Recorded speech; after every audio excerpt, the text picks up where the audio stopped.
Bonjour. Alors bonjour. Bonjour à tous. Est-ce que vous m'entendez? Est-ce que vous m'entendez tous? Oui, bonjour. Oui. Oui, bonjour, bonjour. Oh là, aujourd'hui, il y a du monde. Ça fait plaisir. Merci à tous les intervenants qui ont répondu favorablement à ma demande pour ce dernier Hub Santé en distanciel, je l'espère.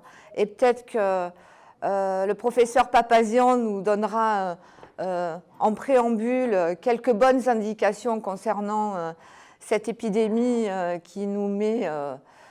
qui nous isole un petit peu tous. Donc, comme je vous le disais, c'est notre dernier Hub Santé de l'année, enfin, avant les grandes vacances. Professeur Papazian, avant de laisser la parole et de débattre sur les relations entre le privé et le public, puisque c'est l'objet de cette rencontre, un petit mot. Est-ce qu'on va pouvoir organiser le prochain Hub Santé en présentiel? Alors, surtout que le professeur de Flécy, ce matin, a annoncé qu'on aurait un été relativement tranquille, mais laisse présager une rentrée un peu plus compliquée. Oui, j'ai envie de m'aligner sur ce qu'a dit Jean-François Delfrécy. Là, pour l'instant, les indicateurs sont au vert.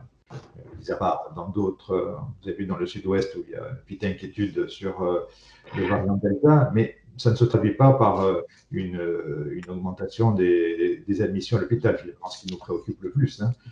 Non, actuellement, on est sur une tendance assez favorable. Alors, pour ce qui concerne les activités telles que la mienne, c'est-à-dire l'activité de réanimation, il y a encore beaucoup de patients dans nos différents établissements. Puisque vous aurez entendu, en national, il y a encore 2700 patients. Voilà, c'est ça qu'on a à gérer et qui gêne les autres activités, bien évidemment. Mais sinon, on peut être optimiste. Alors, quant à savoir si les prochaines réunions se tiendront en présentiel, on va dire qu'il faut essayer de profiter chaque semaine du bonheur qu'il y a à pouvoir commencer à se rencontrer et on verra pour la suite. Alors, avant de vous allez démarrer parce que je sais que vous êtes occupé et merci de nous avoir accordé une petite demi-heure. Et je rappelle, vous êtes chef du service de réanimation à l'hôpital Nord à Marseille, au CHU, à la PHM. On démarrera avec vous parce que vous incarnez un petit peu, si je puis me le permettre de formuler ainsi, le partenariat un petit peu, une belle coordination entre le privé et le public, puisque c'est ça. Je voulais quand même déjà remercier Monsieur Lamine Garbi d'avoir accepté notre invitation et je vous vois et je sais que c'est un sujet qui vous tient particulièrement à cœur. J'ai un petit peu lu vos déclarations de ces derniers mois concernant le privé, l'hospitalisation privée et les rapports avec l'hospitalisation publique. Je sais que vous avez énormément de choses à nous dire. Je tenais aussi à remercier Yann Lebras qui représentera, lui, l'hospitalisation publique. Je vois aussi Laurent Sacomano qui vient d'être réélu il n'y a même pas une semaine à la tête de l'URPS Médecins Libéraux. Alors bon, Laurent Sacomano, on va vous avoir encore quelques années avec nous, c'est ça? On ne vous entend pas, Laurent Sacomano. Et oui, a priori pour 5 ans. A priori pour 5 ans. Pour 5 ans, bravo. Donc merci aussi aux autres partenaires de la santé qui nous suivent. Alors partenaires à la fois publics et privés.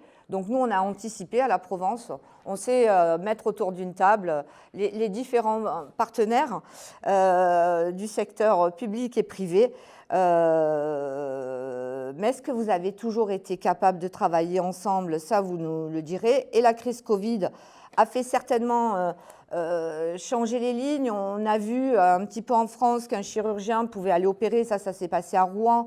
En Normandie, un chirurgien de CHU opérant dans une clinique privée pendant le confinement, ou un médecin réanimateur du privé venant prêter main forte dans un service public. Ces belles histoires, est-ce qu'elles vont continuer ou pas? Est-ce qu'il faut aller plus loin? À Marseille, donc, comme je vous le disais, on a eu le professeur Laurent Papazian, vous avez été le coordinateur de toutes les réa PACA pendant la crise Covid, vous me le confirmez. Et ben, je voulais vous entendre justement, puis après, on vous laissera partir à vos obligations avant de donner la parole à Lamine Garbi et puis à Yann Lebras. Est-ce que ça s'est relativement bien passé? Est-ce que c'est exceptionnel, cette coopération entre public-privé ou pas? Et je voulais avoir votre sentiment là-dessus. Disons que tout d'abord, tout ça, c'était très informel. Hein.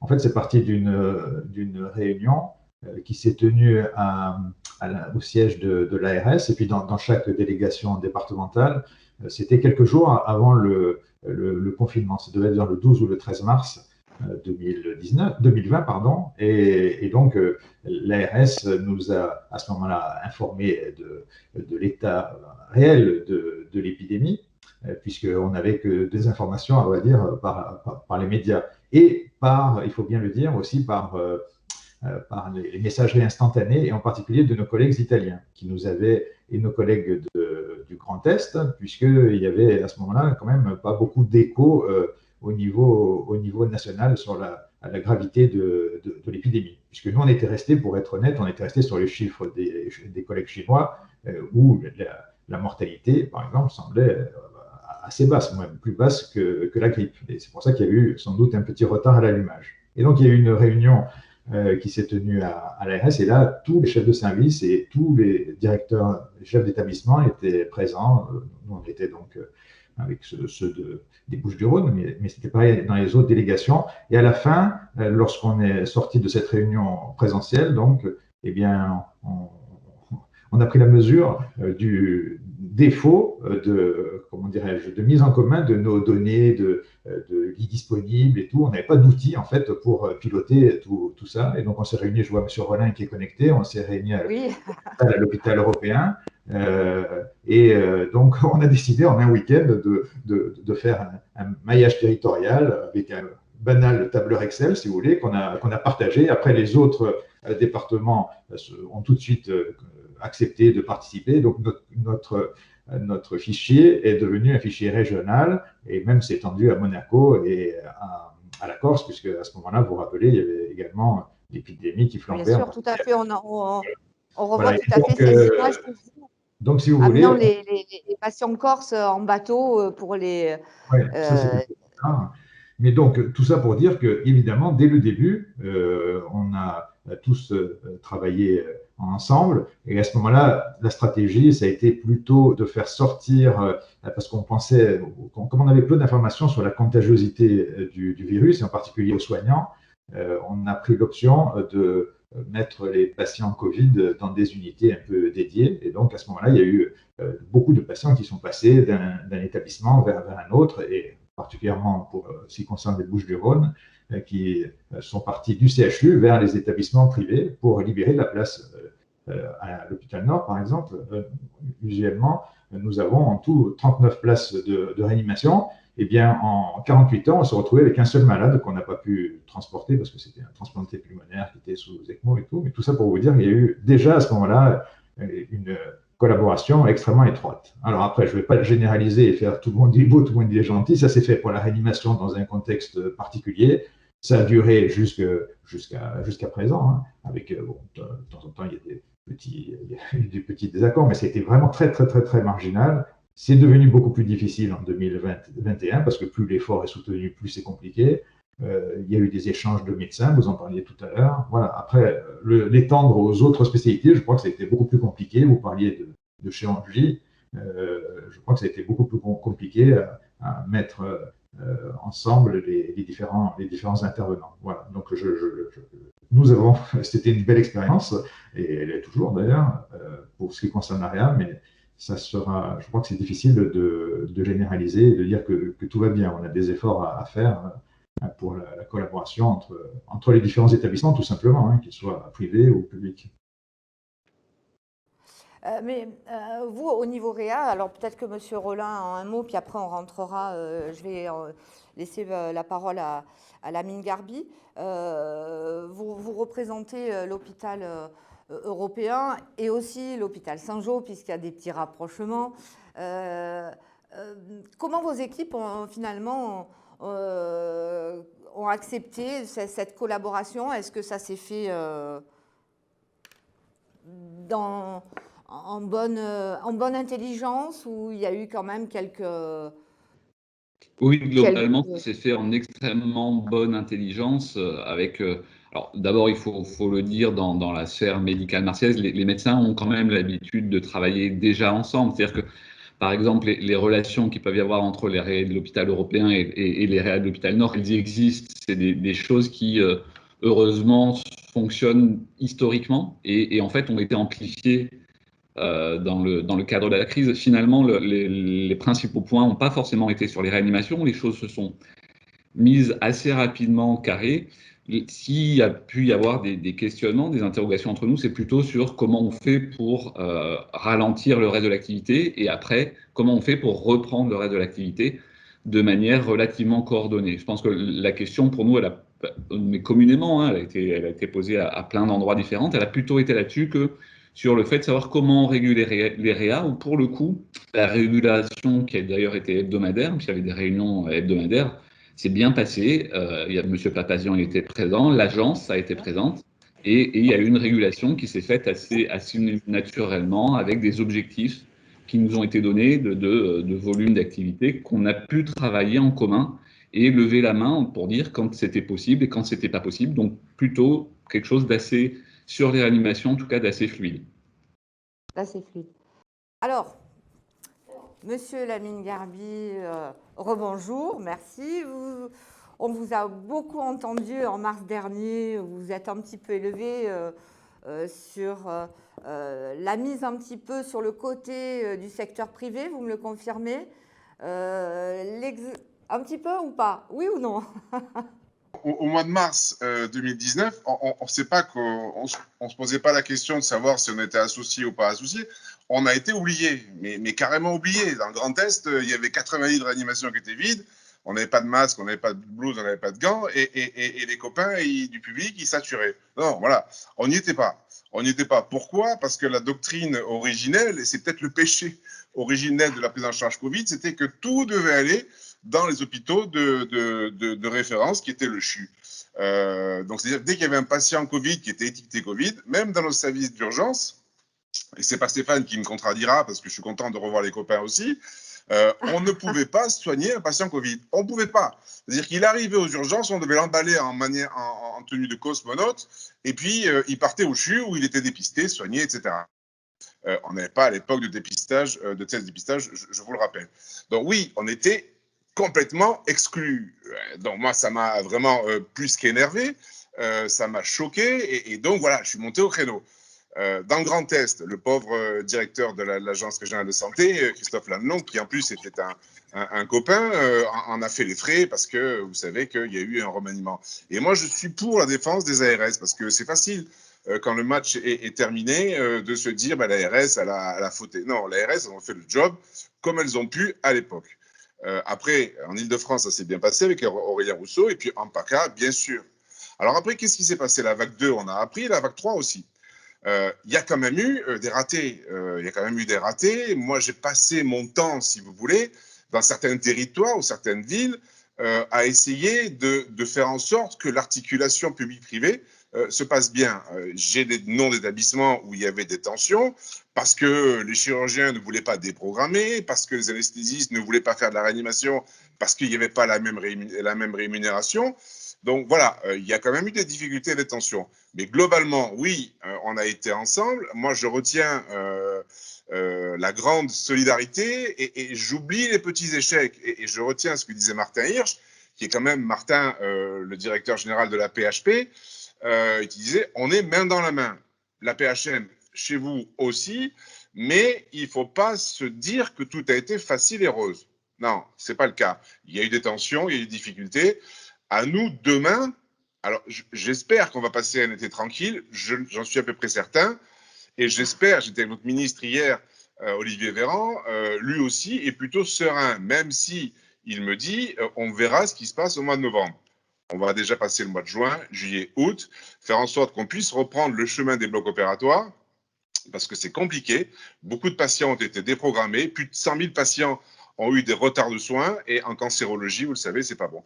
Donc oui, ça s'est bien passé, oui, on est positif, et oui, enfin, les cliniques privées ont pu montrer qu'elles ne prenaient pas en charge que des patients qui n'étaient pas malades, en bonne santé, et avec une carte vitale Gold Platinum, ce que je dis toujours avec humour. Voilà, on prend en charge des vrais malades, on a fait des vraies réanimations, et il ne faut pas oublier aussi que quand on a commencé cette lutte, on avait 500 lits de réanimation dans le privé. 500. Pourquoi? Parce qu'on avait 50 autorisations à 10 lits, ça fait 500. Et l'administration, elle a débloqué en 3 jours 90 autorisations de réanimation dérogatoire. 90. Donc on est monté à 1500, 1800 lits de réanimation. Et on aurait pu monter plus, c'est ce que j'avais expliqué à notre président de la République, s'il avait fallu, on aurait pu monter à 3000 en prenant en charge des patients en soins continus. Donc voilà, une belle chaîne de solidarité, belle expérience de vie également pour notre fédération et pour les patients. Voilà, on est monté quand même, première vague, à 7000 patients, deuxième vague, on est resté à 5000, 5005, mais il y a eu des grandes tensions. Et également, il y a eu une solidarité interrégionale parce que dans mon établissement à Montpellier, j'ai pris des patients de PACA et ça a aussi été, je dirais, une belle histoire entre les médecins réanimateurs et le public et le privé. Parce que là aussi, j'en avais marre de voir passer des Airbus à 340 entre Nîmes et Brest, alors qu'il aurait pu s'arrêter à Montpellier. Voilà, les transferts, je dirais, aéronautiques à grands coûts de TF1 France 2, moi, ça m'a saoulé grave. On pouvait les prendre sur place. Voilà. J'ai été long. Non, pas du tout. Le TGV ne s'arrête pas à Montpellier non plus? Parce qu'il y a eu aussi des transferts en TGV. Il y a une gare à la Maugère qui est toute neuve, une super gare TGV, il y a 2 TGV qui passent. Oui, on aurait pu les prendre, mais je ne sais pas ce qui s'est passé là aussi. Le chef de gare ne devait pas avoir le stop pour que les patients s'arrêtent chez nous. Voilà. Non, mais ça, c'est notre cuisine qu'on a lavée entre nous.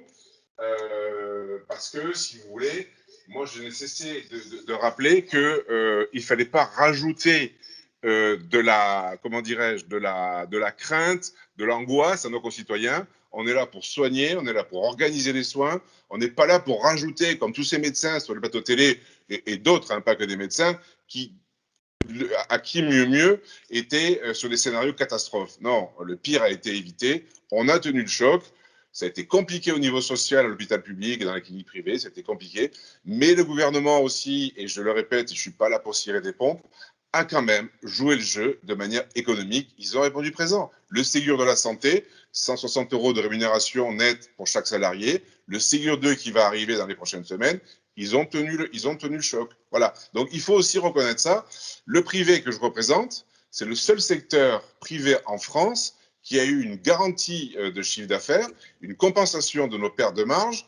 Et j'ai un regret, c'est ce qui a engendré des tensions en interne, c'est que nos médecins libéraux n'ont pas été, eux, indemnisés à la hauteur de leurs pertes d'activité. Et ça, c'est un souci, parce que lorsqu'on a eu besoin d'eux en 3e vague, certains, à juste titre, nous ont expliqué, écoute, nous, on prend en charge des patients, on est là pour soigner, donc il faut qu'on soigne. Donc là aussi, il y a quand même eu un petit loupé au niveau des médecins libéraux, et je leur rends grâce parce qu'ils ont joué globalement, et ce n'est pas le lieu ici en public de régler ses comptes, mais globalement, ils ont joué le jeu de la solidarité. Alors justement, on y reviendra sur les perdants, les gagnants financiers. Plus tard, je voulais avoir la réaction de Yann Lebras. Finalement, lui, du côté du public, qu'est-ce que vous tirez comme leçon de cette année? Puis on essaiera de voir un petit peu l'avenir après. Oui, bah écoutez, merci de m'avoir convié. Moi, je vais m'exprimer au nom de la FHF PACA et puis aussi en tant que directeur d'un groupement hospitalier. Alors, cette fois-ci, sur un territoire alpin, donc à des caractéristiques très différentes de problématiques plus métropolitaines qui viennent d'être exposées. Nous, le constat qu'on fait à la FHF PACA, c'est que ça s'est effectivement globalement bien passé. À la fois, et ça a été les établissements privés. Je crois qu'il faut aussi citer les libéraux. Ils viennent d'être évoqués quand ils interviennent dans des établissements, mais aussi en ville. Il y en a l'incarnation actuellement dans les centres de vaccination qu'on peut copiloter avec les libéraux de ville. Donc, je les associe aussi à ce constat général. Alors, pourquoi ça s'est globalement bien passé? Et je crois que bien sûr, ça peut dépendre des caractéristiques de chaque territoire. On a une région en PACA très diverse, encore une fois, entre la frange littorale avec des métropoles, des territoires plus isolés comme le mien. Mais il y a à chaque fois des contraintes, des opportunités liées à ce territoire qui peuvent rapprocher les acteurs, notamment dans ce type de situation de crise qui était inédite pour tous. Il y a également les liens antérieurs. Les liens antérieurs, ça a été dit entre, par exemple, là, les réanimateurs, j'ai entendu à Marseille. C'était le cas aussi sur notre territoire entre certains anesthésistes réa et puis aussi entre directions d'établissements qui pouvaient, dans certains endroits, déjà travailler sur des projets de rapprochement hors crise sanitaire pour des raisons liées à l'avenir de l'offre de soins, à des contraintes diverses, qu'elles soient économiques ou je crois aussi que ça a dépendu de la perception de la crise que chacun pouvait avoir, des alternatives qui s'offraient à nous. Ça a été dit à partir du moment où d'emblée on partage les données, où on se met dans une cellule de crise commune avec l'ARS, avec une coordination régionale des réa par exemple, tout de suite on peut avoir la même vision des choses. À partir du moment où on est dans une crise et en général le brouillard et l'incertitude qui prédominent, là on capitalise sur les retours du Grand Est. Nous c'était effectivement aussi l'Italie, on a un territoire frontalier. Derrière, on va beaucoup plus vite parce qu'on comprend les contraintes des uns et des autres et ce qu'il y a devant nous.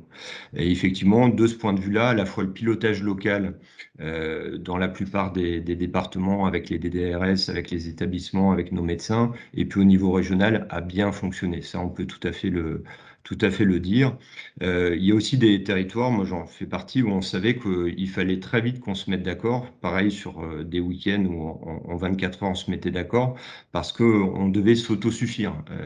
On savait que potentiellement on est des territoires où on doit s'adosser normalement sur Marseille, mais que Marseille allait pouvoir être et qu'il fallait qu'on soit apte à s'autosuffire. Ben là, de ce fait-là, il n'y a pas le choix, il faut travailler ensemble et très très vite. Après, comme tout le monde, ben, il y a eu des loupés, il y a eu aussi l'effet d'apprentissage qui a été noté de la vague 1 à la vague 2, de la vague 2 à la vague 3.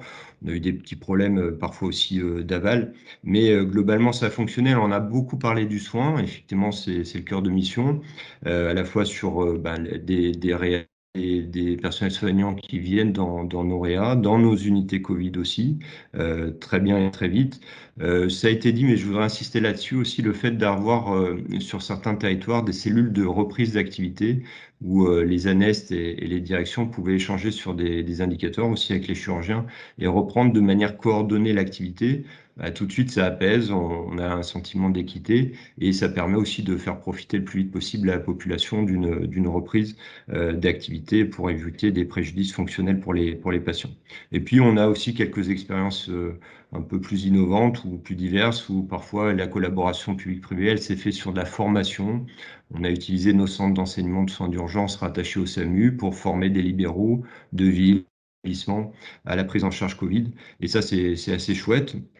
De la même manière sur des appuis d'échange de protocoles et d'hygiène. Donc les exemples sont assez divers et on est comme tous à essayer de voir comment on peut garder ces liens-là, en garder des enseignements et puis garder des projets ensemble sans être dans le monde des bisounours, avec lucidité, pragmatisme, mais voir effectivement ce qu'on peut retirer de manière pérenne pour l'offre de soins. Alors on va y venir et demain. Je voulais justement revenir aussi sur cette collaboration et puis je donnerai aussi la parole à Stéphane Lévin que je remercie d'être là aujourd'hui, ce matin, s'il représente le groupe Almaviva, clinique privée. Il y a eu aussi l'appel dans cette collaboration, l'appel du personnel soignant. Alors je sais que c'est un sujet un petit peu épineux, où finalement le public a appelé en renfort les soignants il n'y a pas très longtemps. Est-ce qu'il y a eu des retours sans vraiment ça marcher, sans trop marcher finalement? Monsieur Papazian, est-ce que vous avez eu des soignants venus de l'extérieur? Est-ce que vous, au niveau de la PHM, vous étiez assez bien loti finalement en personnel? Ou vous avez eu des renforts privés? Alors, ça a été très compliqué à plusieurs moments. À l'automne, parce qu'il faut bien le dire, on ne s'était pas préparé, parce que pour beaucoup, l'épidémie était terminée, puis c'était les messages véhiculés au plan national aussi. Hein. Et donc, on est parti déjà avec un déficit, vous voyez, c'est-à-dire qu'il y avait des lits de réanimation et de surveillance continue qui étaient fermés par manque de personnel. Donc, on est parti avec un gros déficit. Et là, il y a eu, effectivement, il y a eu à un moment donné une concurrence entre différents établissements, puisqu'il y avait peu d'infirmières disponibles, et donc une certaine concurrence qui s'est installée entre les différents établissements. Donc ça a été compliqué. En revanche, au printemps, à un moment donné, il a fallu, on voyait le pic arriver, hein, parce que maintenant, on a quand même beaucoup de recul, on voyait le pic arriver, et à un moment donné, lors des réunions qu'évoquait tout à l'heure Monsieur Rollin, les réunions du vendredi, on a demandé à avoir une aide supplémentaire pour armer les réanimations du privé et du public, c'est-à-dire augmenter un petit peu le capacitaire. Et là, il y a eu effectivement des personnels qui ont été déployés à partir d'établissements privés qui n'avaient pas de structure de soins critiques. Donc, il y a eu cet effort supplémentaire qui nous a permis de passer le cap. Et après, comme on s'y était engagé, les personnels ont été rendus en temps et en heure. Voilà, donc là aussi, une grosse. Et il y a eu enfin des libéraux, d'anciennes infirmières de réanimation en particulier, qui sont en libéral et qui sont venus aussi renforcer pendant la crise. Ça aussi, ça a été d'une grande aide parce qu'en plus, c'était des gens formés et avec une grosse expérience. On a l'impression que finalement, en PACA, les choses ont été beaucoup plus fluides que dans certaines autres régions, vous le confirmez? Oui, ça s'explique par le fait qu'on a eu la chance, entre guillemets, de passer après il y a eu deux facteurs. Il y a eu le fait qu'on a pu profiter de l'expérience, encore une fois, de nos collègues italiens et nos collègues du Grand Est pour justement faire différemment, en particulier impliquer le privé, puisque ça n'avait pas été fait par ailleurs. Et, ça, c'était la première chose. La deuxième chose, c'est que je ne sais pas si les participants à la réunion s'en souviennent, mais on prévoyait qu'on boirait la tasse. Hein. Les projections Pasteur prévoyaient que la région PACA allait être submergée et que ce serait encore pire que dans l'Est. Donc il y a eu une prise de conscience et des efforts très importants, d'autant plus qu'on ne savait pas où on allait. Là, après, à l'automne et là, en 2021, c'était quand même beaucoup plus simple parce qu'on savait à peu près comment nous organiser. Parce qu'on partait dans le néant en 2020 et on ne savait pas, par exemple, ne serait-ce que si les mesures de confinement seraient efficaces. On n'en avait aucune idée à ce moment-là. D'accord. Alors, je voulais justement que Monsieur Rollin, Monsieur Lévin, puisque vous représentez le privé, par rapport comment pousser vos soignants finalement privés vers le public pour aller renforcer. Est-ce que c'est possible? Et puis Monsieur Lévin aussi, je voulais que vous réagissiez sur ces vagues successives qui ont un petit peu vidé vos établissements de santé. Et je voulais votre réaction. Alors peut-être d'abord, Monsieur Rollin, si vous avez, vous, envoyé ou pas du tout du personnel. Non, alors, et puis après, Monsieur Lévin. Et on entendra aussi Laurent Sacomano, médecins libéraux, parce que Monsieur Lamy a parlé de la rémunération des médecins libéraux en renfort. Donc ça sera bien. Alors, Monsieur Rollin. Alors, concernant l'hôpital Saint-Joseph et l'hôpital européen, on s'est plutôt positionné un peu sur les mêmes dynamiques qu'au CHU. C'est-à-dire que nous, notre problématique était aussi d'être au fond comme on était au CHU, puisque nous avions des réanimations également à faire tourner. Je pense que ce qu'a évoqué Laurent Papazian, c'est essentiellement des établissements privés qui, eux, n'ont pas tous pu, parce que historiquement, ils n'en avaient pas, parce qu'il n'y avait pas forcément M. Garbi l'expliquera bien mieux que moi, mais n'avaient pas la structuration pour avoir des réanimations. Nous, dans notre cas particulier, on a été exactement comme le public, c'est-à-dire plutôt en recherche de personnel. On a fait appel énormément à des vacataires, des gens qui tournent entre plusieurs établissements d'ailleurs et qui viennent participer et renforcer à droite et à gauche. Et par contre, la façon dont nous, on a pu gérer les choses, c'est en restructurant complètement nos établissements, en démontant complètement les architectures habituelles d'organisation de soins, et en demandant et en sollicitant et en formant. Yann Lebras en a parlé tout à l'heure, il y a une énorme action de formation sur toute cette période, en formant nos personnels qui n'étaient pas habitués à la réanimation pour aller renforcer nos réanimations. Ça a des impacts extrêmement importants, extrêmement porteurs sur la durée. Alors, ça nous permet à terme d'avoir des gens qui, en cas de crise sanitaire, pourront plus facilement intégrer des réanimations. Par contre, ça a aussi amené à des facteurs d'épuisement et à parfois des volontés ou de reconversion professionnelle ou d'aller voir ailleurs ce qui se passait, parce que ça demande une plasticité, y compris au personnel. C'est pas que la plasticité des organisations, hein, tu as parlé à Anne Garbi, c'est aussi la plasticité des personnels à aller à droite, à gauche, accepter de passer dans des services qui parfois sont très durs et parfois très éloignés de ce qu'ils font dans leur quotidien. Donc on a plutôt été sur les établissements privés non lucratifs, en tout cas Saint-Joseph et l'hôpital européen, sur cette dimension-là, cette organisation-là, un peu en parallèle donc de ce qui s'est passé dans les hôpitaux publics. Stéphane Livin. Bien, bah écoutez, merci Florence. Je vais peut-être réagir aussi d'abord en commençant par une anecdote qui rejoint un peu et complète ce qui a été dit. C'est vrai que dans la toute première vague, et on a aussi beaucoup d'établissements en Île-de-France, je me rappelle encore, un de mes souvenirs les plus vivides, c'est un matin de la 3e semaine de mars où le directeur de l'ARS, Aurélien Rousseau, nous a convoqués dans un bureau virtuel à quelques-uns, la PHP et les 3 groupes présents sur la région, en disant « Écoutez, on a 1200 lits, vous vous démerdez, mais pour la fin de la semaine, j'en veux 2500. Je veux 2500 places de soins critiques et vous allez faire des choses. » Et on répétait tous, mais oui, on va le faire, mais on prend des risques, on va faire des choses qui sortent des clous, etc. Et il nous a dit, oui, mais vous allez faire des choses que vous imaginiez même pas il y a 3 semaines. Et c'est vrai qu'on était encore avec nos services qualité qui nous harcelaient quand il manquait un bout de lit, un tuyau, quelque chose, quand on se faisait inspecter. Et puis d'un seul coup, on a fait preuve d'imagination et de pragmatisme, de terrain, pour faire face à ce qui nous arrivait et qu'on n'imaginait pas du tout.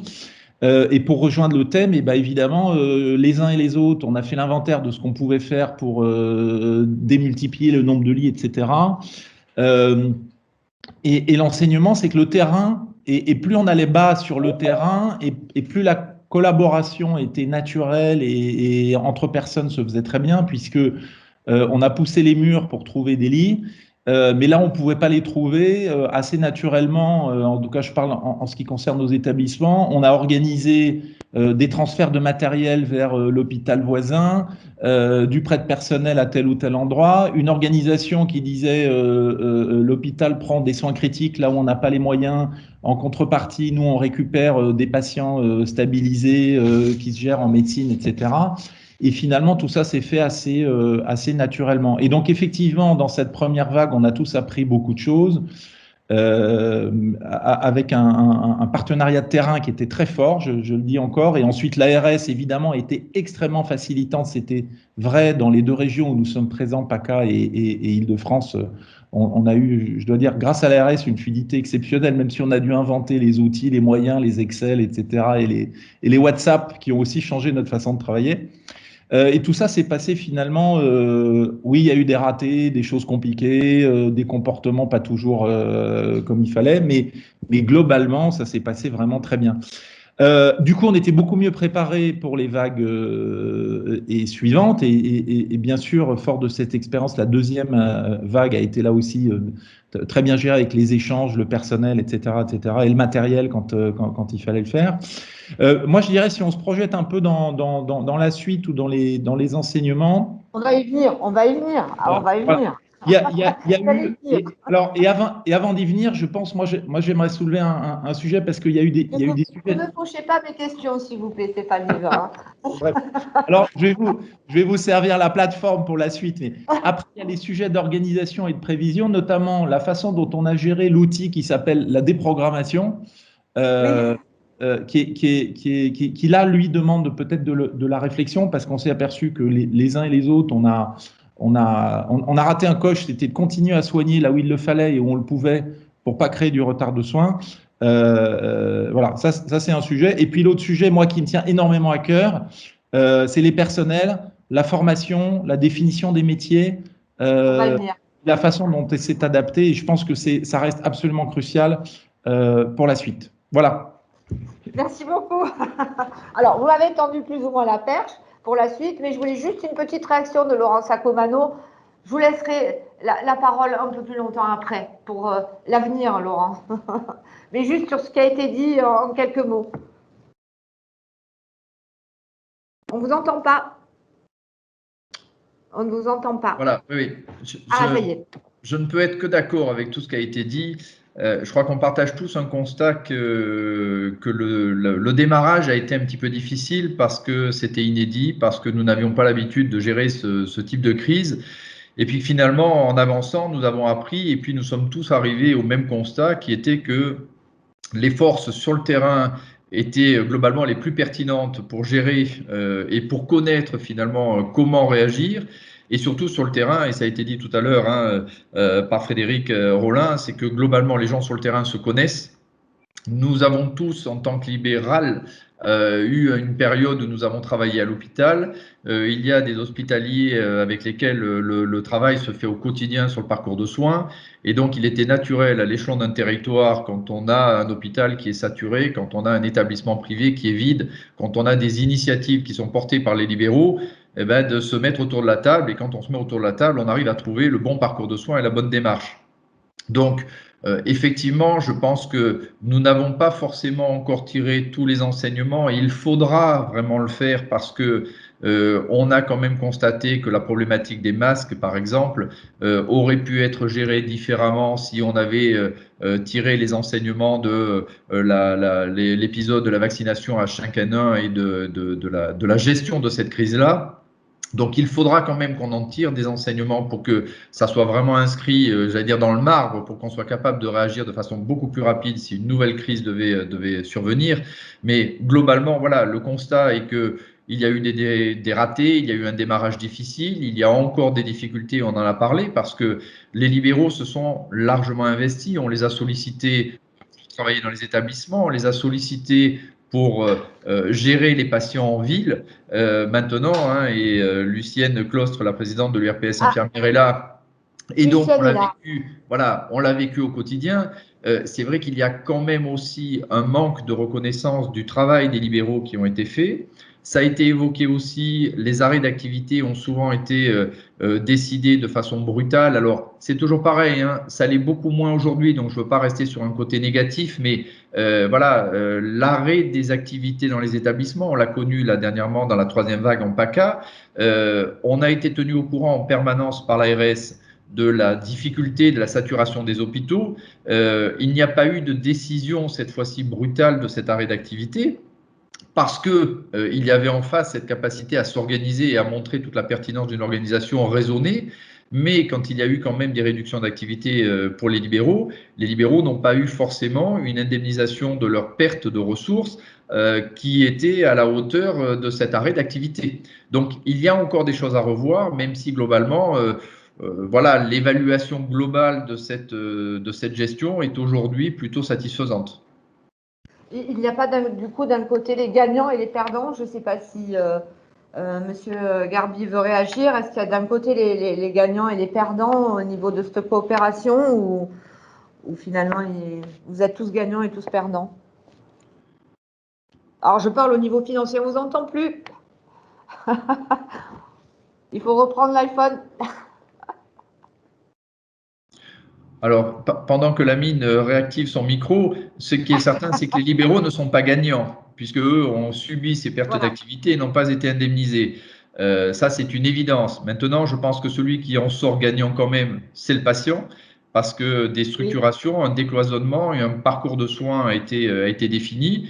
Donc, on va rester sur ce côté positif. Et c'est évident que le Ségur, on a tous fait quand même le constat que ça avait été principalement un Ségur de l'hôpital, qui en avait sans aucun doute largement besoin pour rattraper un grand retard.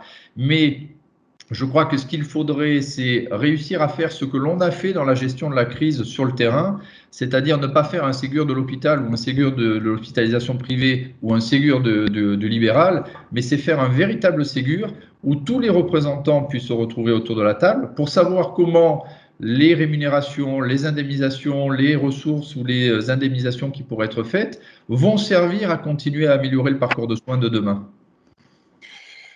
Normalement, c'est bon. Ah, ça y est, on vous a retrouvé, on a retrouvé votre voix. C'est gentil. Oui, je suis tout à fait d'accord. Et je l'ai dit, pour moi, c'est un échec. Mais je n'ai pas la charge de la représentation de la médecine libérale. Mais ça a été un échec parce que la CNAM et les deux directeurs qui se sont succédés, tant Nicolas Revel que Thomas Fatome, n'ont peut-être pas pris la mesure, je dirais, de l'indemnisation des libéraux. Et pour moi, ça reste une difficulté. Parce que d'un côté, et je me rappelle très bien quand on avait, nous, négocié la garantie de compensation de chiffre d'affaires au mois de mars, au mois d'avril, et je me rappelle très bien dans mes établissements, les médecins qui venaient me voir, ils me disaient, bon, mais voilà, toi, tu es garanti, et nous ben, je dis, toi, non, tu n'y es pas. Toi, tu n'y es pas, parce qu'ils n'ont pas voulu, un, faire des avances de trésorerie, deux, vous garantir un chiffre d'affaires. Une compensation de perte de marge, on va dire, parce que le chiffre d'affaires, ça ne veut rien dire. Ce qui est important, c'est la marge, la perte de marge. Donc oui, pour moi, c'est un échec. Oui, pour moi, c'est pas bien. Et j'avais milité pour que tous les médecins qui étaient obligés de déprogrammer, soient totalement indemnisés. Ceux qui n'ont pas déprogrammé, parce que ça aussi, il y a quand même eu le bal des poker menteurs. Quand on annonce 50% de déprog, en fait, c'est 20%. Hein. Faut diviser par deux, à peu près. C'est-à-dire que vous annoncez 100% des programmations, c'est à peu près la moitié. Et quand vous annoncez 20%, c'est 10, voire 0. Donc là aussi, en troisième vague, il y a quand même eu, je dirais, des trous dans la raquette. Et tant mieux pour les patients. Tant mieux pour les patients qui ont pu être soignés. Tant mieux pour l'ensemble de nos concitoyens qui ont pu avoir une réponse dans des délais normaux. Parce qu'on est passé de la vague 1 d'un extrême où c'était zéro activité à la vague 3 où il y a eu 80% d'activité. Et puis de toute façon, les chiffres le donnent. On a tous notre activité qui est codée et envoyée à l'Agence technique de l'information hospitalière, la TIH. Donc, on saura dans quelques semaines qui vraiment a déprogrammé ou pas. Et ceux qui ont été obligés de déprogrammer, je le dis haut et fort, doivent être indemnisés. On ne peut pas d'un côté avoir une médecine libérale qui doit se débrouiller et une hospitalisation publique ou privée ou associative qui est garantie. Voilà, qui est garantie. Je pense que c'est pas bien. Et là, il faut le dire et le répéter. Il faut que la CNAM joue son rôle d'amortisseur, même si elle le fait bien évidemment tous les jours. Et ils vont me répondre à la CNAM, parce que c'est la réponse qu'ils m'ont donnée, on les a indemnisés, on a donné une compensation des charges, mais qui est insuffisante. Voilà, il faut rester sur ce mot insuffisant, parce qu'il faut être factuel, il y a eu une aide pour les médecins libéraux. Et c'est vrai que je vais être taquin un petit peu avec nos amis médecins libéraux. La campagne électorale qui a eu lieu il y a quelques semaines n'a pas facilité chez le corps médical une unité de position parmi les différents syndicats représentatifs. Voilà, ça n'a pas été facile. Hein. Je pense que c'est pas vous qui me contradirez sur cette difficulté électorale. Faut bien un peu se détendre. Pardon, Yann Lebras, gagnant, perdant, une réaction, s'il vous plaît. Bon, je crois que tout a été dit, c'est-à-dire qu'effectivement, il fallait que le patient soit gagnant. C'est le cas, on peut le constater sur quasiment tous les territoires. Après, effectivement, je suis pas là pour être le représentant des médecins libéraux, mais ceux de la clinique à côté, je peux témoigner effectivement que cette problématique d'indemnisation, de perte de chiffre d'affaires a été une question, l'est toujours, même si j'en entends pas à nouveau parler, mais qu'on a eu des acteurs qui ont passé outre au moment où il le fallait, à la fois leur réticence sur ce plan-là, et puis la non-connaissance aussi de ce qui pouvait se passer dans l'hôpital, qui sont venus, qui ont découvert aussi nos propres contraintes, et qui ont joué le jeu. Donc ça, moi, je le reconnais, j'en suis le témoin sur mon territoire, et je pense que c'est un peu partout pareil. Après, effectivement, bon, sur la suite post-Covid, sur le plan du modèle économique, il y a effectivement le Ségur, on s'en félicite. Du côté de l'hôpital public, il y en avait bien besoin, à la fois sur les aspects statutaires, revalorisation individuelle et catégorielle, mais aussi sur ce qui est en train de se jouer, c'est-à-dire assainissement financier et soutien aux investissements structurants. C'est une chose très heureuse. Après, je ne sais pas si c'est plus pour l'hôpital public. Je veux aussi rappeler que le Ségur reste aussi, ou le contexte actuel reste aussi source d'interrogation et de fragilité pour les hôpitaux publics. Il y a la question de savoir si notre modèle économique va se remettre complètement et aussi rapidement que cela. Il y a la question de la poursuite des garanties de financement, hein, sans être trop technique. Également, si les effets Ségur sur salariales seront complètement couverts ou pas. Et puis, on reste avec, sur certaines spécialités médicales ou certains territoires, avec des fragilités sur notre démographie médicale et notre capacité à reprendre l'activité, je dirais plein pot, et notamment sur la chirurgie. Donc, il faut aussi avoir en tête, si vous m'interrogez au titre de l'hospitalisation publique, que certes, il y a une aide, elle est massive, mais il y en avait bien besoin. Et également, on a quand même encore certaines fragilités. Ces fragilités peuvent d'ailleurs, soit, suivant comment elles sont appréhendées par les acteurs, soit être une source à nouveau, je dirais, de mésentente entre les acteurs ou d'ignorance, ou au contraire, pousser, je pense qu'en tout cas, c'est le cas, pousser à nouveau à reprendre des projets hors crise sanitaire plus structurants de pour faire face ensemble aux défis qui demeureront, même si effectivement il y a un appui massif. Frédéric Rollin, pardon. Excusez-moi. Vous êtes gagnant ou perdant? On ne vous entend pas. Je vais vous faire un peu la même réponse. C'est-à-dire que gagnant-perdant, c'est un peu compliqué de le calculer de manière aussi directe. Effectivement, on a, en tout cas pour les établissements comme Saint-Joseph ou l'hôpital européen, on a eu un modèle qui a été protecteur parce que l'État a joué le jeu, ça a été dit, parce que nous, effectivement, on a des médecins libéraux et contrairement aux médecins de la FHP, on a pu leur assurer une forme de garantie d'honoraires, une forme de garantie de revenus qui a été extrêmement protecteur et on pense que c'est important pour eux et que ça a préservé l'avenir, y compris pour des cas individuels, mais aussi sur le maintien de dynamique d'établissement. Donc ça, c'est certain. Par contre, on a évidemment les mêmes interrogations que nos collègues, c'est-à-dire que le Ségur, oui, l'État a joué le jeu, mais effectivement, est-ce que la compensation des augmentations salariales, est-ce qu'elle va vraiment être compensée, notamment au travers du mécanisme qui a été choisi, c'est-à-dire un renforcement des tarifs hospitaliers? Ça nous pose quand même de grosses questions parce que individuellement, ce sont des sommes qui peuvent sembler pas, enfin, elles sont importantes, mais cumulées à hauteur d'un hôpital, ça se chiffre très vite en millions d'euros. Et des millions d'euros, les tarifs et l'activité, il faut que ça puisse suivre, il faut que ça puisse être compensé. Et malgré tout, même si l'État était présent, on a tous perdu des volumes d'activité sur le passé qui ne reviendront pas et pour l'avenir qui peuvent être délétères sur telle ou telle filière de prise en charge parce que des filières de patients, ça se crée, mais ça se détruit aussi très rapidement. Donc quand même de grosses inquiétudes. L'État a joué son rôle, clairement. On a été aidé, on a été accompagné. Voilà, je pense que les uns et les autres, on peut dire que cette mission-là de l'État, elle a été remplie.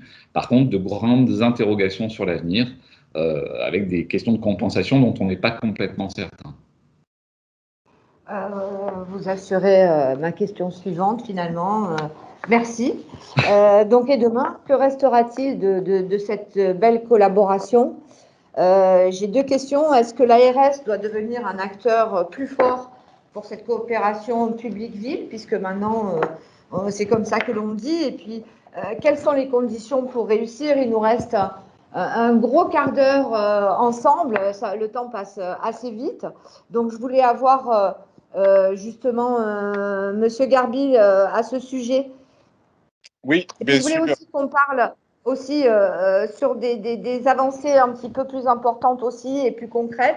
Par exemple, les essais cliniques ouverts au privé, des pistes qui peuvent améliorer cette collaboration. Et demain, donc, c'est quoi? Une fois que la crise Covid sera passée, que restera-t-il de tout ça? On va se projeter. En fait, l'intérêt, c'est de se projeter maintenant. On souhaite une tutelle qui soit forte. Et qui ne soit pas partagée. C'est-à-dire que je suis contre le fait, on le voit, il y a une campagne électorale là, pour les régionales, les présidents, les candidats à la présidence des régions veulent une co-tutelle, une co-direction avec les ARS. Moi, je suis totalement contre. Je le vis en médico-social avec une tutelle ARS département, c'est l'enfer. Parce que le budget, c'est l'un, la dépendance, le budget soins, c'est l'ARS, la dépendance, c'est le conseil départemental, c'est l'enfer, on ne sait pas qui est chef et ça ne marche pas. Moi, je veux une tutelle qui soit arbitre, c'est-à-dire qu'elle soit tutelle de tout le monde et pas la tutelle des hôpitaux publics. Je prends un exemple, les directeurs d'hôpitaux publics, je ne parle pas des CHU, sont évalués par le directeur de l'ARS ou ses services. Nous ne sommes pas évalués par le directeur de l'ARS. Moi, j'aimerais bien que mon directeur de l'ARS évalue les compétences de nos directeurs. Ce n'est pas le cas. Donc, il faut qu'il y ait vraiment une autonomie de l'ARS vis-à-vis du secteur public et que sur un territoire, le meilleur projet soit retenu et pas forcément le projet lié à une appartenance publique. Ça, c'est un fait. Il faut que l'ARS soit forte, comme elle l'a été aujourd'hui, et qu'elle soit l'interface entre les fédérations, entre les médecins, pour que l'on ait, je dirais, un partage d'informations. Sur les essais cliniques, oui, bien sûr, on participe déjà à ces essais cliniques. On a de la recherche, on a de l'innovation, mais c'est marginal. On organise aussi de la formation des internes. Les internes peuvent venir, depuis la loi Bachelot de 2008, peuvent venir dans les cliniques hôpitaux privés. Il y a 8000 internes en formation sur le territoire national, on en a 270. 270 sur les 1000 cliniques. Voilà, vous voyez un peu le chemin qu'il y a à faire pour que la formation puisse, je dirais, pénétrer le secteur privé.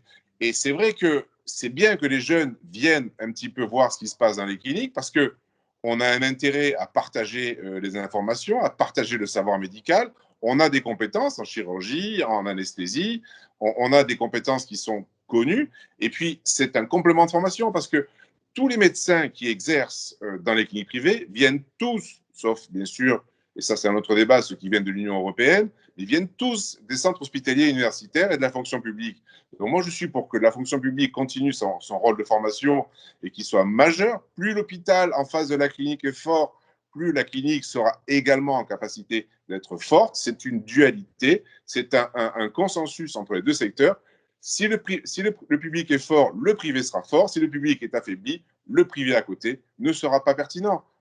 On est ensemble. Donc, il ne faut pas se dire que demain, chacun va repartir de son côté. Je pense que ce sera le cas. Il faudra faire des piqûres de rappel. Il faudra rappeler les bonnes méthodes. Mais surtout, ce que je retiens, moi, aujourd'hui, c'est qu'avant, on avait des noms à la fonction publique hospitalière. On a eu des voix. Maintenant, on a des images. Et demain, on se retrouvera physiquement. Vous l'avez dit, ces visios, on en a tous un petit peu marre. Même si on gagne du temps, on perd nos repères. Voilà, on perd nos repères. Et il n'y a rien de pire que ces visios où tout le monde coupe sa caméra. Ce n'est pas le cas aujourd'hui. Mais voilà, il faut. On a du monde. Non, ce n'est pas le cas aujourd'hui. Tout le monde est sérieux et tout le monde est attentionné à bien pouvoir vous répondre à vos questions. Yann Lebras, votre image, votre perception, votre projection sur le futur entre cette collaboration public-privé. La formation peut être aussi donnée au public. Et on le voit en ce moment avec les problèmes avec les étudiants en médecine qui râlent beaucoup. Il y a des soucis justement et c'est un problème de formation. Donc c'est ça aussi la suite d'une belle collaboration.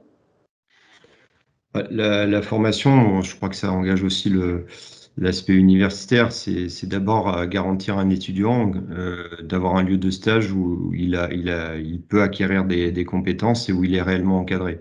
Ça, je crois que c'est pas une question que de public et de privé. Effectivement, le public est construit pour cela et dans le CHU certes, aussi dans les hôpitaux généraux et est très attentionné à poursuivre cela, à la fois parce que c'est sa mission, puis aussi parce qu'on est dans un monde réel où si le privé a ses contraintes et aussi ses avantages pour recruter des médecins, nous on a aussi les nôtres, et pour notre part, on a certaines contraintes qu'on essaye de compenser en utilisant le lieu de formation aussi pour un lieu de découverte de l'hôpital public, notamment pour ceux qui ne sont pas CHU et qui sont dans des territoires où c'est parfois plus compliqué de recruter des docteurs. Donc voilà, bon, sur la formation, effectivement, après, ça engage des maquettes et encore une fois, de la pédagogie et être sûr d'avoir derrière des bons docteurs.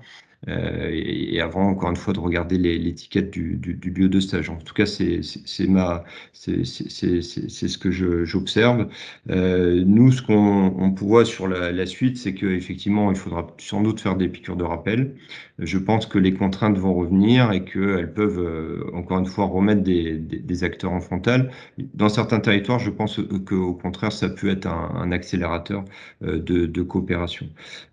Si on veut que ça continue bien, il faut aussi continuer de se voir, ça a été dit, et être très clair sur les stratégies de reprise de chacun. Rien n'est pire que de se mettre autour de la table, mais pas être clair sur les objectifs, sur sa stratégie propre, sur sa réalité médicale et économique. Et sinon, on partira sur des malentendus après s'être congratulé sur la période de crise.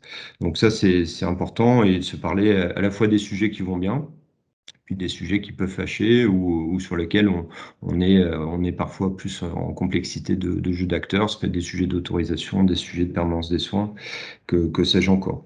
Donc, si les sujets sont clairs, je pense qu'après, derrière, ça peut bien se passer. Et puis, je partage ce qui a été dit. Nous, on l'a observé, on a besoin d'une ARS forte. Moi, je ne suis pas du tout dans l'ARS bashing, et la Fédé non plus. On a vraiment besoin d'une ARS forte qui pose très clairement ses objectifs, ses attendus, qui laisse après l'écosystème proposer projet, justement, qui plus est, avec plusieurs identités d'acteurs, et puis à la fin qui arbitre. Et ça, je pense qu'on peut tout à fait se rejoindre là-dessus.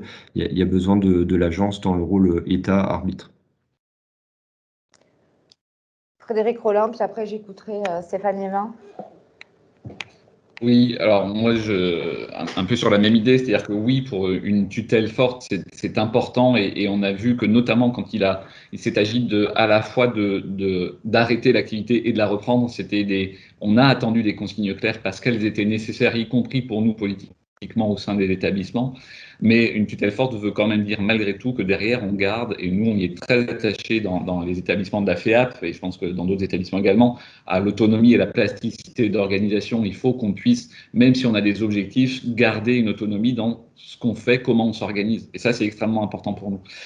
Après, en termes de déclinaison très opérationnelle, dans les conclusions de la crise, moi, je vois aussi deux choses. C'est-à-dire qu'on a géré une crise et habituellement, on n'est pas capable de gérer sereinement ce qu'on appelle communément les tensions hospitalières, c'est-à-dire des crises dans des urgences ponctuelles. Voilà. Il faut que la qualité du dialogue qu'on a eu pendant la gestion de la crise, on puisse l'avoir aussi au quotidien, en routine, sur ces gestions des tensions hospitalières. Et c'est pas si évident que ça quand on est dans des fonctionnements de routine. Donc ça, c'est le premier enseignement, très opérationnel. Et le deuxième enseignement très opérationnel, c'est aussi le renforcement du lien entre les établissements de santé et la médecine de ville. C'est quelque chose sur lequel nous, en tout cas à l'hôpital européen et à l'hôpital Saint-Joseph, on va essayer d'axer nos mois à venir et renforcer le lien avec notamment les structures qui s'appellent maintenant les CPTS, qui sont des structures qui ont quelques mois, essayer de construire des choses, de co-construire des choses et d'intégrer cette médecine libérale de ville de manière beaucoup plus efficace et fluide dans les liens qu'on peut avoir. C'est vraiment deux conclusions très opérationnelles, mais je pense qu'elles sont importantes. Stéphane Liévin. Oui, c'est quoi l'avenir pour le groupe Almaviva comme collaboration? Vous voyez comment? C'est évidemment le maintien du lien qui existait déjà, mais finalement qui a été renforcé par la crise, et le partage évidemment de l'information et des compétences. Je pense que, évidemment, je suis d'accord avec tout ce qui a été dit. Moi, je pense qu'il y a deux autres aspects sur lesquels on doit porter ensemble la voix publique comme privée. D'abord, c'est la misère des systèmes d'information qu'on a quand même vécu et qu'on a un peu inventé de notre côté avec les ROR qui marchaient pas très bien, ou qui ont jamais marché, les civiques ensuite qui ont été un peu réorientés et qui ont permis le fait d'échanger et de transformer le ressenti de la tension en fait réel sur le nombre de patients à prendre en charge, et donc d'adapter le rythme de déprogrammation des uns et des autres de manière équilibrée. Donc là, il y a un sujet. Et ensuite, je pense qu'on a travaillé ensemble sur les métiers, la définition des tâches, les évolutions des métiers, parce que la réalité du terrain est toujours en avance sur la réglementation.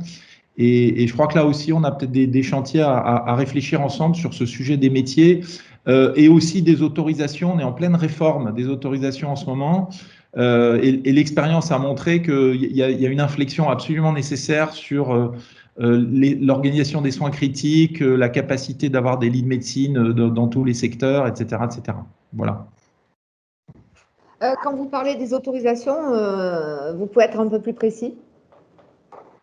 Oui, il y a les soins critiques au sein des établissements, qu'ils soient publics et privés. On voit bien qu'il y avait une doctrine, si j'ose dire, qui était de concentrer des plateaux techniques lourds, alors qu'on s'est aperçu qu'il fallait avoir une souplesse d'avoir de la capacité d'accueil beaucoup plus large et distribuée, répartie. Et puis ensuite la médecine, on sait que la médecine et les lits de médecine par endroits font défaut, et nous ont fait défaut puisqu'on a créé aussi plein d'autorisations temporaires qui finalement pourraient être pérennisées parce qu'elles ont pleinement leur utilité à beaucoup d'endroits. Merci. Alors, avant d'avoir le sentiment de Laurence Accomano pour sa vision, je vois qu'il y a Lucienne Clostre, présidente de l'URPS, qui vient elle aussi d'être élue, l'URPS infirmière. J'aurais aimé qu'elle puisse intervenir, juste avoir son... parce que je sais que dans cette crise, les infirmières et les infirmiers ont joué un grand rôle, et notamment au niveau privé, dans le secteur privé. Lucienne, je ne sais pas si vous êtes encore connectée ou pas. Oui, je suis toujours connectée. Voilà. Voilà, Florence, merci déjà d'être là. On vous entend plus, tout Lucienne. Ce qui vient d'être dit. Et je vais mettre quand même... Ah, pardon. Je dis que je suis étonnamment d'accord avec ce qui a été dit et que je voudrais compléter. C'est étonnant, hein, par un certain nombre de choses. C'est que le lien ville-hôpital, c'est quelque chose qui me paraît absolument essentiel à mettre en place pour que les libéraux puissent continuer de travailler avec l'hôpital et que l'hôpital puisse s'appuyer sur les libéraux. Que cette crise a mis en évidence une chose, c'est que le pré du voisin n'est pas forcément plus vert que le nôtre, et que donc il n'est pas forcément, et que le dialogue que l'on a commencé, il va falloir qu'on le pérennise dans le temps pour le patient au final, hein, pour que le patient il ait un vrai parcours de soins et que ça soit tellement fluide entre l'hôpital, la vie, le privé, le public, qu'ils se rendent même plus compte qu'ils passent de l'un à l'autre. Ça me paraît important. Et il y a quelque chose qui a été souligné, c'est les métiers et les compétences. On parle beaucoup en ce moment de la pénurie des médecins. Sachez que on commence à avoir également une pénurie des infirmières et que l'hôpital il tourne avec des médecins, et heureusement qu'ils sont là, mais qui tourne aussi avec du personnel soignant que sont les infirmières, les aides-soignantes en particulier, et que ces pénuries de personnel-là, elles vont être de plus en plus importantes et aiguës, et que donc il va falloir qu'on fasse ensemble, tous, pour la formation, des propositions sur l'avenir. Et j'ai entendu, par rapport au privé, qu'effectivement, les augmentations de rémunération de mes collègues hospitalières, ça posait un vrai problème, et c'est une certitude, ça.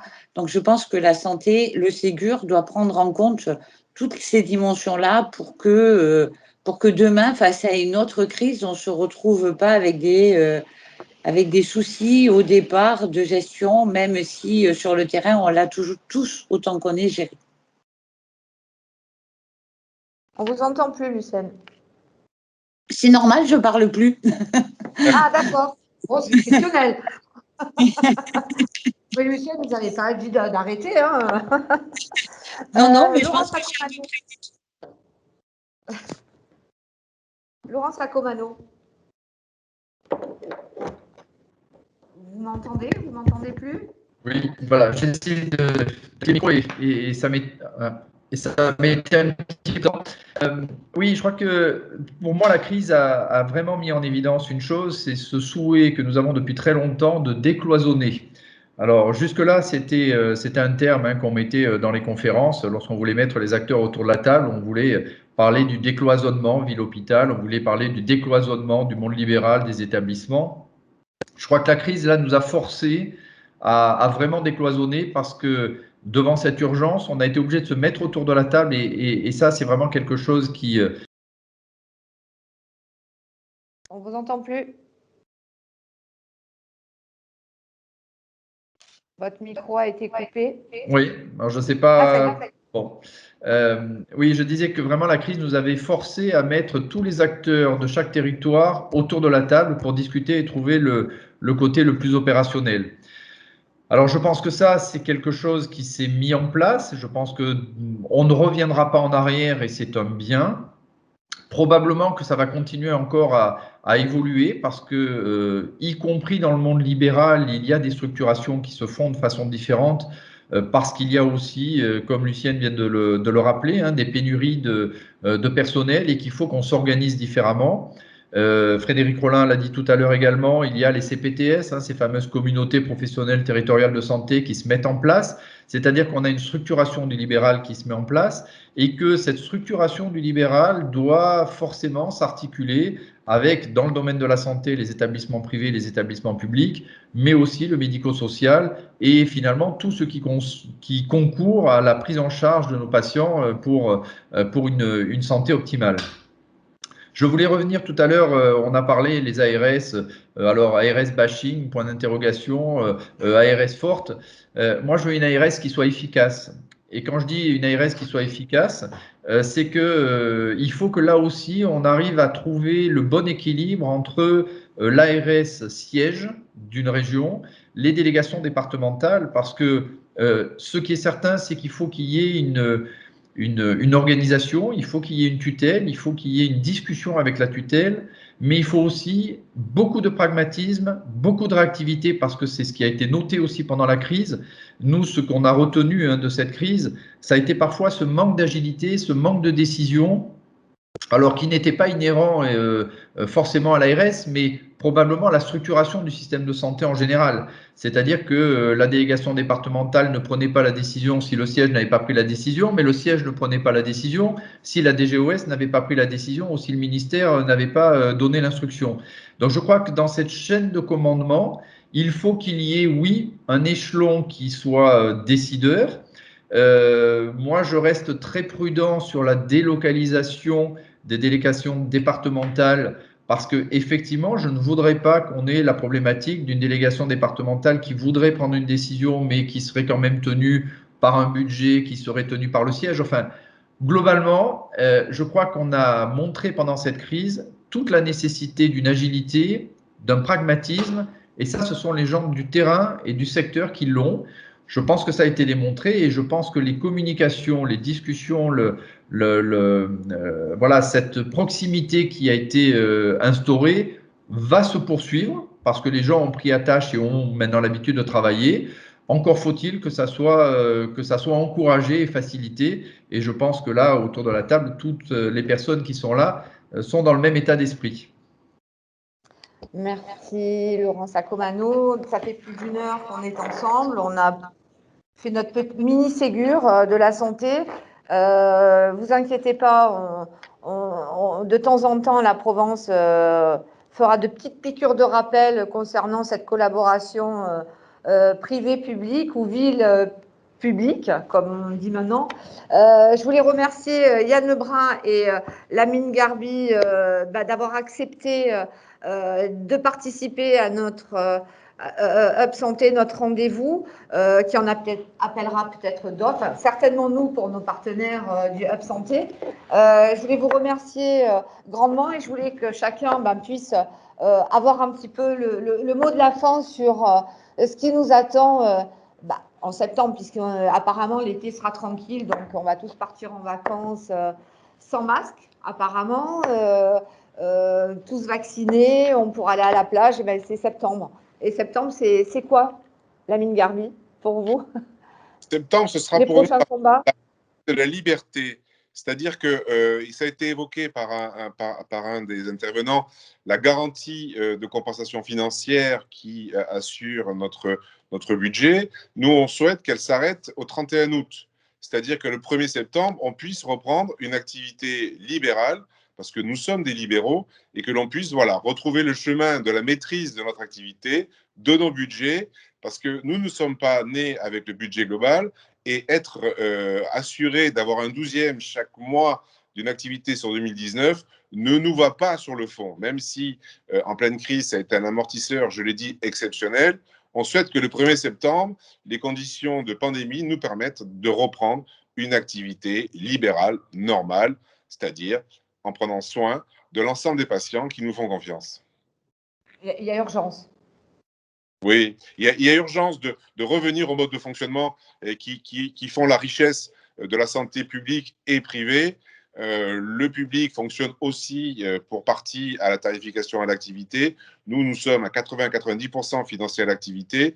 Et comme je dis toujours avec humour, un lit vide ne coûte rien à l'assurance maladie. Donc, c'est pour ça que nous sommes attachés à avoir une activité libérale et le plus tôt possible. Voilà, le plus tôt possible, si bien sûr les conditions de pandémie le permettent. Mais on le saura vite. À partir du 15 août, on saura si la vaccination, on le souhaite, aura fait effet. Et voilà. Puis il faut être positif parce que toutes les crises ont une fin et celle-là aura une fin et je le sens bien. Voilà. Il faut être positif et rassurant. Ah, merci.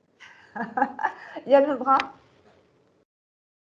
Oui, ben, nous, pour la rentrée, ça peut être le mot de confiance. Je pense qu'on a besoin d'une confiance complète sur la visibilité, sur le modèle qui va s'appliquer dans les prochains mois, prochaines années. Ça, c'est vis-à-vis de l'environnement extérieur. Et puis également garder la confiance ou continuer de la construire avec les partenaires privés, établissements, mais aussi libéraux, ça a été dit, qu'ils soient médicaux ou infirmiers. Donc moi, je retiendrai ce terme de confiance pour pouvoir continuer et repartir à la rentrée. Bon, on se retrouve en septembre pour une nouvelle table ronde, pour voir si ça avançait. Allez, pas en septembre. On se retrouve dans 6 mois pour voir Voilà. s'il y a besoin de piqûres de rappel ou s'il faut ou si les choses se passent bien. Parfait. Parfait, Merci volontiers. beaucoup, merci à vous. Je vous remercie encore, je me répète, je suis un peu redondante, mais excusez-moi. Merci David Garbi d'avoir accepté notre invitation. J'espère que vous êtes satisfait de ce débat. Yann Lebrun, merci encore. Stéphanie Evin, merci à vous, finalement. Frédéric Rollin aussi, merci. Laurent Sacomano, merci. Et je vois une liste de noms qui s'affiche sur mon écran. Je ne pourrais pas tous vous citer. Lucienne, merci. Vous êtes notre référente infirmière et je le répète, vous avez commencé votre carrière comme IBOD dans le public. Donc, vous connaissez parfaitement le public comme le privé maintenant en tant qu'infirmière libérale. Merci à vous tous. Je vous souhaite de passer un bel été. Demain, une page spéciale dans la Provence, dans le journal, et aussi toutes les vidéos aujourd'hui, le compte rendu sur laprovence.com. Merci à vous tous. Merci, au revoir. Merci beaucoup. Merci, au revoir.